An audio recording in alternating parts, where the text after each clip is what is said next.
Hi, everyone. Welcome to the Ashley Barlow Company podcast. I'm Ashley Barlow, your host. If you are a parent, a teacher, or someone who works at a school, or you're a community member, a volunteer, or a staff member at an organization that supports people with special education plans, a coach, a tutor, or even a grandparent, you're in the right place. Sit back with an ice-cold glass of lemonade, put on your walking shoes and grab some headphones, roll down the windows and cruise. Ready, set, go. Educate, collaborate. Friends, I want you to meet my friend, Erin. Erin, thanks so much for joining us. You're welcome. You're welcome. Oh my gosh, what a great way to start. Actually, that's hilarious. That's a great cup. My favorite cup has a picture of Chris Ulmer on it. Chris is a particularly handsome advocate in special education. He was a teacher. He has special books by special kids or something like that. He's super cute. And so my friend Jen made a picture for my other friend Jen, made a mug. And it says, it has Chris Ulmer on it. And it says, "Girl, I like the way you rocked that IEP meeting." Oh, that's so good. That is so good. Well, for those, go ahead. He came to Cincinnati, so they have a picture of the three of them with the mug, which is fun. That's so good. Yeah. Hey, tell people how we met. It's funny. All right. So we were at the COPA conference 2022, right? Yeah. Just in February. And we were getting out of an elevator and there was a girl next to me that had curly hair and I have wavy hair. And she was like, "How do you do your hair?" And I said, "Why don't you come back to my room?" And I'm thinking, okay, she's going to think I'm a total crazy person, but that's okay. "And let me wash your hair and put all these products in it." And then were you in the elevator with us? I think you were. And then I was like, "Hey, you want to come in too?" And then, and you were like, "What are you guys doing?" And then we proceeded to talk about the business of advocacy and all of that while I washed this gal's hair and put product in it. Yeah. And that is how we became friends. And I was going to rest, which I'm bad at, but I was very anxious at COPA because I really hadn't left my house very much yet, in the COVID world. And so I was having really strong and super unfamiliar, social anxiety. And it was really funny that I was going to rest. And then I got sidetracked in this social event that had nothing to do with me. I have straight hair. And so, and nothing to do with COPA either. Unrelated completely. No. And I was like, sure, I'll go into a hotel room with two women that I've never met. You aren't going to, I think I literally said, "You aren't going to kill me, are you?" I probably said, "I'm not going to kill you. I promise." Yeah. We can leave the door open or something. Right. And so that's how we met, friends. That's absolutely how we met. Erin, why don't you tell people about what you do, a little bit of background on yourself, your family, your experience, and why you are a special education advocate. Okay. So I myself am dyslexic. I was in second grade when I found out. I can still remember that moment when I failed a spelling test that I studied very hard with my father, who is also dyslexic. So I get the test back and immediately I bombed it. And I asked the teacher, "Can I go to the office and call my dad?" Because I was really upset and they let me go to the office. I called my dad. Of course, he raced to school because what else does a father of a dyslexic child who has dyslexia do? They stop what they're doing and they come to school, and we sat on the bench and I had my head in his lap and I said, "Dad, I'm stupid. This is it. Here is a test. I'm stupid. And here's my evidence." And he said, "You're not stupid. You're just like me. You have dyslexia. Reading, writing, and spelling are always just going to be challenging, but you're always going to work hard. And what takes," and my best friend happened to be she's a writer now for a very well-known magazine and an editor. And he always said, "You're not going to be like your best friend. You're always going to have to try harder in the area of spelling and reading and writing, but it doesn't define who you are." But in that moment, as a child, I definitely internalized what was going on. And that even though my dad did hit the best that he could to encourage me and give me the sunshine, right, at the end of a storm, as a child, hearing that I would always have to work harder was really difficult for me. And I internalized through being in college and doing things like writing papers in college that I thought I would never be able to do. And yes, it took me longer to learn the process and to do the work, but I did it. But that little voice that we all have in our head, some little voices say, you're ugly, your own voice in your head. Some voices say you're too short or you'll never be loved. And my little voice was, no matter how hard you try, you're not going to be able to do it good enough. So when you internalize that very young, life becomes kind of a marathon with a backpack of rocks going up a hill. That's how school was for me. It was just slow and steady. And I wasn't going to give up. That was never part of my possibilities. It was just wasn't, but I was going to keep climbing. And for all of you guys listening that have dyslexia or your children have dyslexia, I have such a soft spot in my heart for all of us that have dyslexia, because I know the feeling of working so hard and still getting a C or a B, and that having to be okay in that particular area. So that was my kind of experience as a child. I actually decided for my first degree to go to photography school. So I have a bachelor's in photography, thinking I'd never have to read again.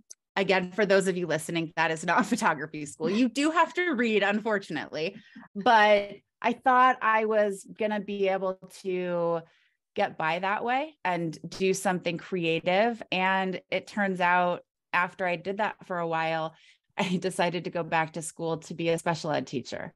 So full circle, had to do all the classes in college I was terrified to take, but I did it. And then I went and taught for a while, had my own kids. And then I don't share this a lot, but because this is Ashley, and I will share it and be very vulnerable when I talk about it. And I know you're part of the Down syndrome community, and that's a big part of who you are and what you do. So I was teaching high school SDC, and I had a lot of students with Down syndrome, and I can't tell you, they stole my heart. This population of individuals changed me as a person. I fought for them like you would not believe. And when it was time to decide if the district was going to keep me, they decided to let me go. And interestingly enough, it took a while, a couple of years, for me to get over, again, was this because going back to that little voice in my head, no matter how hard you try, you're just not going to be able to do it like the other people, or in air quotes. It took me a while to really work through the fact that it had nothing to do with my rapport, my relationships with the students or the families. It was school district BS that I'll never understand. I'm still friends with all the families that were in my class at the time. They were there when I brought my babies home from the hospital. I have pictures of the boys like holding my babies, feeding them with a bottle, and just like that population, my heart just explodes for them. But all of that to say, I thought that it was because I wasn't good enough. And now looking back, I realized, no, I'm literally an advocate in my soul. I can't hide it. And this will be for another podcast, but we know districts don't necessarily want the person that's advocating gung-ho working for them. In this district in particular, they'd they'd like the ones that just do what they're told. And that's okay. That's not me. And I found my true passion through that experience. So in the end, it was a gift. It just took me a while to see it as a gift. Yeah. Yeah. And I think a lot of people in special education advocacy, which is where you've landed, have had similar experiences where their own personal experiences or their experiences as parents that start off as really emotional components turn into something, that start off with really emotional components and also have pragmatic components, turn into something that is super objective, like special education advocacy, where you're advocating within the framework of the laws and the guidance documents and what we know about the diagnoses and that kind of thing. And so what we do as attorneys and advocates is we help the parents get from that highly emotional state to something that is more objective. I always tell people that's my superpower. Mm-hmm. Having been injured myself and physically disabled, having a vision impairment, having been a teacher, being a parent, I can see things from all of those lenses, and I can do it very objectively as an attorney. And so I think it's really beautiful and also extremely, I don't mean common like in a negative way, but extremely common in our fields, that a lot of us come from those personal experiences. Super interesting. Okay, so moving into our real topic for today, which is early intervention. We want to talk about early intervention, particularly for literacy, a specific learning disability of dyslexia. Why is early intervention so important? And if when you're answering, you could also address another question, which is, how do we identify the need for intervention with literacy skills? What sorts of things should parents be looking for if they suspect that their child might have dyslexia or some other academic deficit?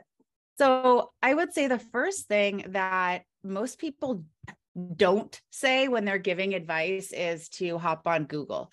But I have to say that when you proposed this question, I went and did a Google search to see what would come up, because when you are looking at putting in all your symptoms, right, of an ailment or not feeling well, you get some really scary advice when you go to Google. I was really happy to see what I saw on Google.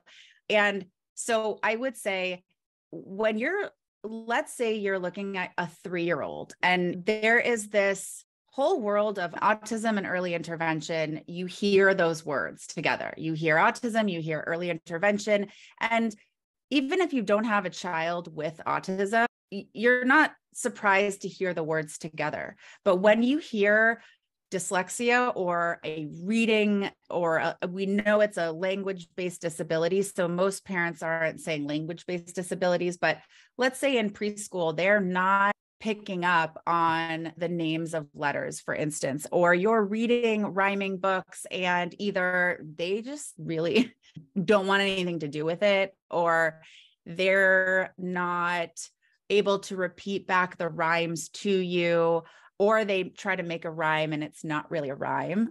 Those are signs of dyslexia. What I hope, and we'll mark this on November 29th, 2022, I am putting it out to the world.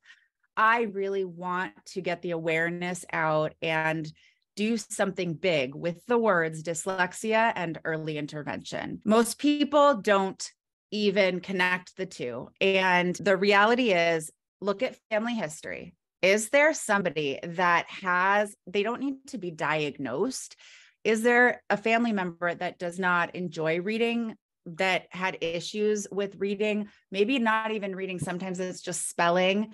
Ask your family members, what was school like for you? And a lot of times you'll hear, I hated it, I failed high school or something. And then you go, oh, okay.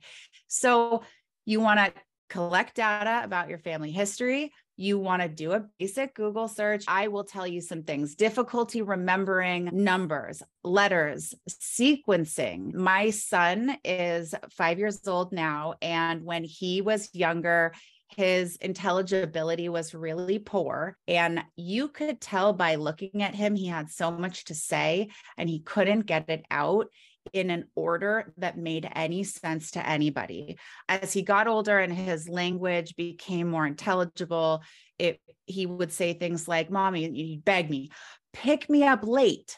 We know he meant pick me up early, but pick me up late. Really those when, time and space, word retrieval, when you see those cute little kids and it's like, and it's there, they have the big ideas and they just cannot get them out. They cannot. Those are signs. Then when you get into preschool around 4, most preschools are starting with letters and identifying them and writing.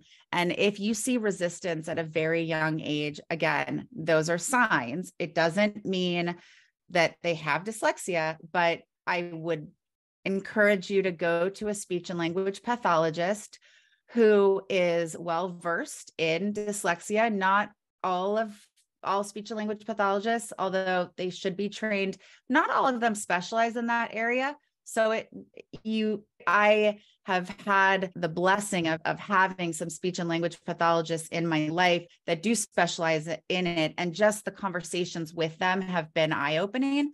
And I wouldn't rely on a pediatrician. I unfortunately don't think that they have enough knowledge right now, but you could always find me and I will find you somebody in your area to go talk to. And just as an example, because of my own family history, my aunt, my father, myself, and we knew my son had dyslexia, we started intervention with him at 3 years old. And did we start teaching him how to read at 3? No, of course not. Of course not. But we're working with sound manipulation. And through starting, we realized that him writing his letters was very difficult, very difficult. So that opened up, okay, let's go to an occupational therapist. And it's very common for us dyslexics to not know right and left and kind of space and time. And when you would say to him, just writing a 0, wherever he started, that 0 was in all different places all the time. Yeah. And going to an occupational therapist was also just very eye-opening and very helpful. And please, if there's anything that you will walk away with, if you turn this off right now and stop listening, please, the earlier you start, the better. You want to get in front of it. And while, yes, it's an investment, the investment financially that you make now, consider it less therapy that you might be possibly paying in the future. Yeah. Yeah. And I want to get to that kind of emotional component also, but when you first started with the answer to that question, I turned around backwards because I wanted to find Overcoming Dyslexia on my bookcase. And I thought it was red and it's white, so it took me a second. But of course, this is Sally Shaywitz' Bible on dyslexia. And I looked for the exact quote and I can't find it. But pretty early on in this book, she talks about, and by the way, I'm going to open it in the other direction because the jacket's on backwards. She talks about how identifying as a dyslexic provides really good, just having a word for that struggle, for that set of struggles is so empowering to people with dyslexia. And I actually didn't think about it when you said that. I thought about it when you were talking about early intervention and kind of the definition of it. I personally feel so blessed to be in the Down syndrome community because before I got one staple in my stomach, the doctor told me that my kid had Down syndrome. And I said, what do we do next? And he had an answer. He knew when my child was seconds old that he had Down syndrome. And therefore, we knew what to look for immediately. We knew what doctors to go to. We knew what therapies to start. He saw a speech therapist when he was like 3 weeks old. And so what a blessing that was to not only have the diagnosis, but then to have all of these people with Down syndrome and all of the research and all of the community members to have built these best practices and these guidelines. And having a name for dyslexia provides that really solid identity, but only if you use it positively, right? And I think a big issue with dyslexia is it's really hard to identify to the untrained eye prior to school age. And therefore you don't take advantage of that idea part C, the early intervention preschool piece of it. And so I just wanted to clarify that we're talking about early intervention by way, like not capital proper noun, early intervention idea part C, but rather we're talking about catching dyslexia as soon as possible with that phonological processing, like playing with language piece. And if you have Sally Shaywitz's book, because I talk about it in every other podcast episode, chapter 2 is really all about identifying dyslexia. That's what I will tell you. Yeah, I will tell you that when I read to my kids at night, so my older daughter learned to read, like my jaw dropped. The first time she read a book to me, I was like, almost like jealous. Like, are you kidding me? You're 7 and you just like, what? Blew my mind, right? And when I would read bedtime stories to them, eventually when her reading got better, she would say, can daddy read? because something about children's books, they trip me up. I don't know what it is. I can read psych reports, no problem. Children's books trip me up. And I would use the language, mommy's dyslexic, and that's okay. And it's going to come out a little different. And once I told them what was going on, it was such a beautiful moment that my son also could observe me being happy and calm, and it's no big deal, and being willing to make mistakes in front of them. That at full circle, my son was trying to do some work and it was involving writing. And my daughter, I was in the background and I heard my daughter say, "That's okay, bud. This is going to just be tricky because you're like mommy and you have dyslexia." And it was so beautiful. And she said, "I'll help you. It's okay." And if they didn't have the words for that, it could really feel a lot more scary than it is. Yeah. It's the identity. So I want to spend some time because we, as is always the case here on the podcast, we start talking and then we get short on time. And I think we've got something really important to cover. And that is, you were hinting at it a moment ago, the emotional component to dyslexia and to all specific learning disabilities. We did a 3-part series early on in the podcast that was called All, with a bunch of L's, about dyslexia. Daphne Corder presented. She's incredible. And she like literally presented because, long story short, she was at my conference. Audio didn't work. So we did 3 podcasts to supplement her recording. And so anyway, all of that to say, Daphne likes to, I think she calls them like cousins to SLDs. ADHD is really prevalent in people with dyslexia, as are other medical social emotional conditions like anxiety and depression. So maybe you can talk a little bit about that. And you can also talk about how to support people emotionally when they have dyslexia and specific learning disabilities. Yeah. As far as the morbid disabilities, the cousin, sister, you said cousin, I said sister. That's how my brain works. When I say dyslexia, I want the audience to know that I'm not limiting all of what I have to say strictly to dyslexia. Of course, there's depression, anxiety, ADHD. There's a slew of other issues that may be happening at the same time, may be a result of, and I'm just speaking from my own experience and as a professional as well. When I talk to the parents, I do talk to students as well. And I always tell them my experience in school, especially when it is very similar. I'm very cautious when I have a student that has I am blessed to say that while I got enough intervention to where I can't spell well, but I can manage. And there are some kids that are struggling so much that as an adult, for them to hear me say, I know what it's like, just isn't enough because I'm not struggling anymore. But I think that depression and anxiety and dyslexia come hand in hand. The world is starting to see how trauma, and we're talking little t trauma, not big T trauma. I'm not a therapist. All the therapists listening can correct me if I'm wrong here. Maybe you will call them micro traumas. Is that? Yes. It's the little T trauma that happens over and over again that may seem subtle to you if you don't have dyslexia, but it's the kind of stress that a child endures when they think, oh my gosh, tomorrow, if the teacher calls on me, I'm going to be mortified. And so they're already planning what they're going to do to get out of having to read out loud. Please, dear God, may these teachers not be doing that anymore. But there's some that might not realize the impact, but they thinking, oh, the homework's going to be so hard. Oh my gosh, I'm going to go to science class. I'm not going to be able to read the book.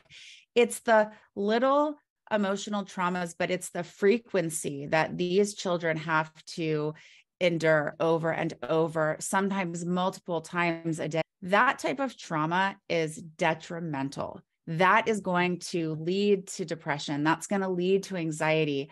And we think about all the things that need to get done in a school day and the priority of what needs to get done. We have what we have to do with the state and what their recommendations are, and we have to follow the curriculums. But when you have a student, let's just say that's in the fourth grade, that is still not even able to name all of their letters because they are getting the wrong type of education. And that's extreme, but we could even say if you're a year behind, the school isn't always a nice kumbaya environment. Kids laugh when other kids make mistakes. And do they intend on traumatizing their peers? Absolutely not. Teachers say things all the time. Their intention is constructive criticism. That's not how we interpret it. So I always, with all of my clients, I check in, and my clients are the parents and the students are who we're working for. And we check in and we say, what's going on with their mental health? And I cannot tell you how many times parents have said to me, oh, they're fine. Like they're totally. And then I sit down with them and I say to them, look, pretend I'm like a coach. We're not doing anything. We're not doing therapy, but if there's one thing you could change about school, what would it be? And they always say, I hate doing homework with my parents because they don't know how to help me when I don't know words, and they force me to read out loud to them. And so immediately I see, well, the student might be acting like everything's okay. They're going through daily trauma with the people that love them the most. But there's a lack of education. Parents don't realize, teachers don't realize the impact that they're having. And the impact comes out later in life sometimes. It doesn't always come out when you're in elementary school. It comes out when the kids, they leave for college and start drinking and drugging or all sorts of things. And then, oh, what are you pulling out? What are you pulling out? So a book, this is what happens when I do this at home, because I am a voracious reader. So I'm pulling out a book called the ADHD Book of Lists. This thing, I wanted to pull it out anyway, because I'm going to make Griffin do this. The author is Sandra Rief, R-I-E-F. I was a German teacher, that's the way I'm saying her last name. But it's incredible. So it has 7 sections. And like section 4 is one that I refer to a lot: study skills, organization, and other executive function strategies.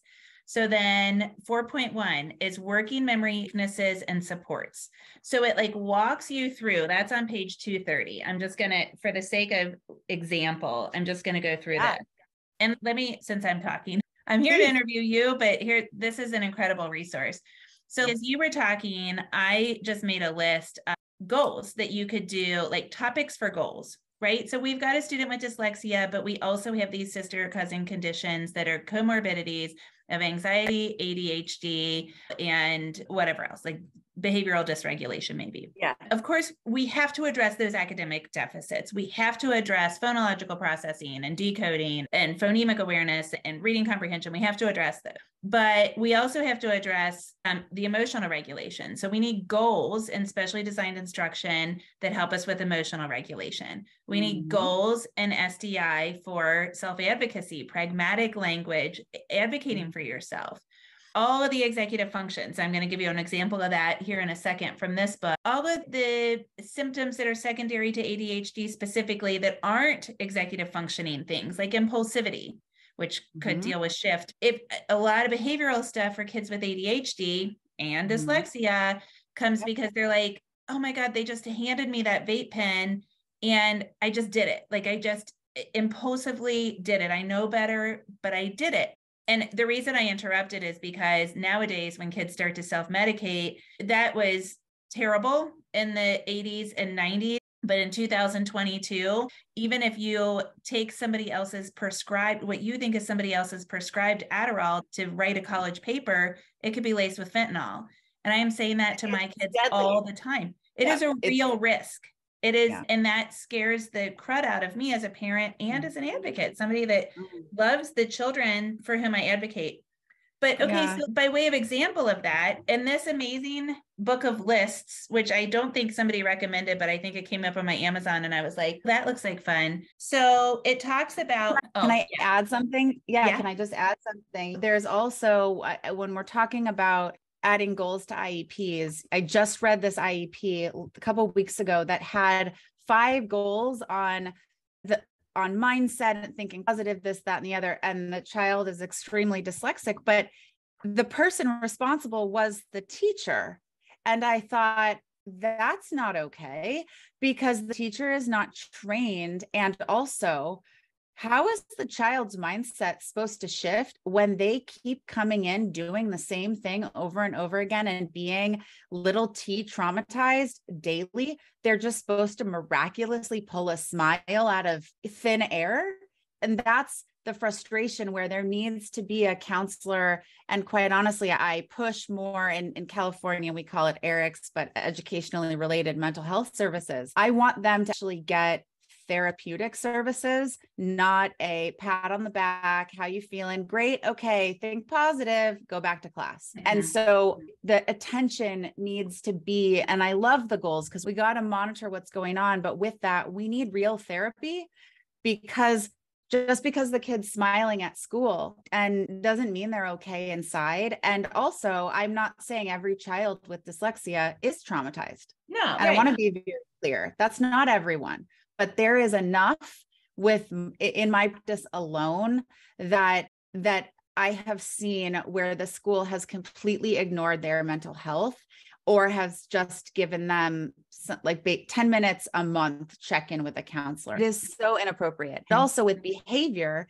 and dyslexia and comorbid disabilities diagnoses, I can't tell you how many clients I get, and the kids, their behavior's out of control because they are saving face. They don't want to look stupid, and they would rather be the bad kid than show everybody their academic skills. And that's heartbreaking, because they get completely and utterly disrespected. They get an eligibility of emotional disturbance. Yeah. They get put in a behavioral program where then there's all these kids there, and some programs are great, but some aren't. And then the kids really do have behavior issues. It's not a quiet setting. They can't learn to read in this setting now. So it really is so sad how, or they have ADHD, and nobody has actually looked at that, because they have only not even diagnosed, but only looked at the learning disability aspect. Then their ADHD symptoms skyrocket because, I mean, it all ends up it becomes circuitous. It absolutely becomes circuitous, where one thing is feeding the other is feeding the other. And that's why I say, as adults, and I'm glad to hear you say it too, we have to identify it and do something about it. We've got to address it. And then we've got to make sure that kids understand that it's okay to have those feelings. I think far too often we say, you doing okay? All right, put on a smile, put on your best face. In the autism community, we talk so much about neurodiversity affirming practices, but we should be affirming of practices that are sensitive and empathetic and supportive to all different learning types and learning styles, strengths, weaknesses in your profile. And that's, I think, exactly the parallel that can be drawn as we talk about these supports. You said do something about it. And I hear far too often, I love that. But unfortunately, in the position I'm in, I hear so many stories of parents coming to me saying, look, I knew something was wrong, and I went to the school and I shared with them, and they said that it was normal, and they normalized developmentally what my child was going through. And family history is family history. Disabilities being hereditary, that's a non-negotiable. And so I want everybody to hear me, to not stop because the teacher says it's normal. Please. Yeah. Or because it was normal in your family. Like, I was 38 years old when I was like, oh, I think I might have ADHD, because the things that my dad does that are funny or like hilariously annoying are things that I do. And I was like, oh, and I used to think that I like to tease that I'm a walking executive plan, because I'm really good at planning and prioritization. I'm really good at that. But the reason I'm good at it is because it's a coping strategy for some significant dysfunction.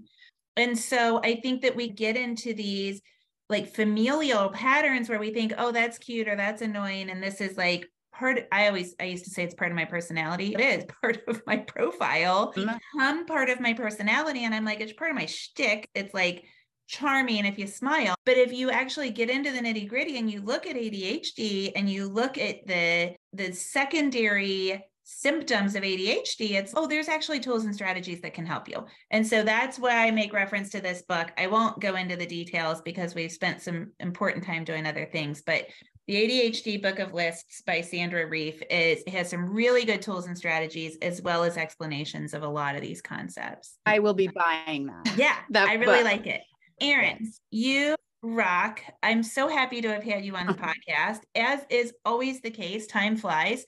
And so thank you. Why don't you tell people in closing where they can find you in case they're in California and they need an advocate? Okay. Yes, we're in Southern California, but we work with clients all throughout California. Our website is Advocate to Educate, T-O, not the number 2, advocate2educate.com.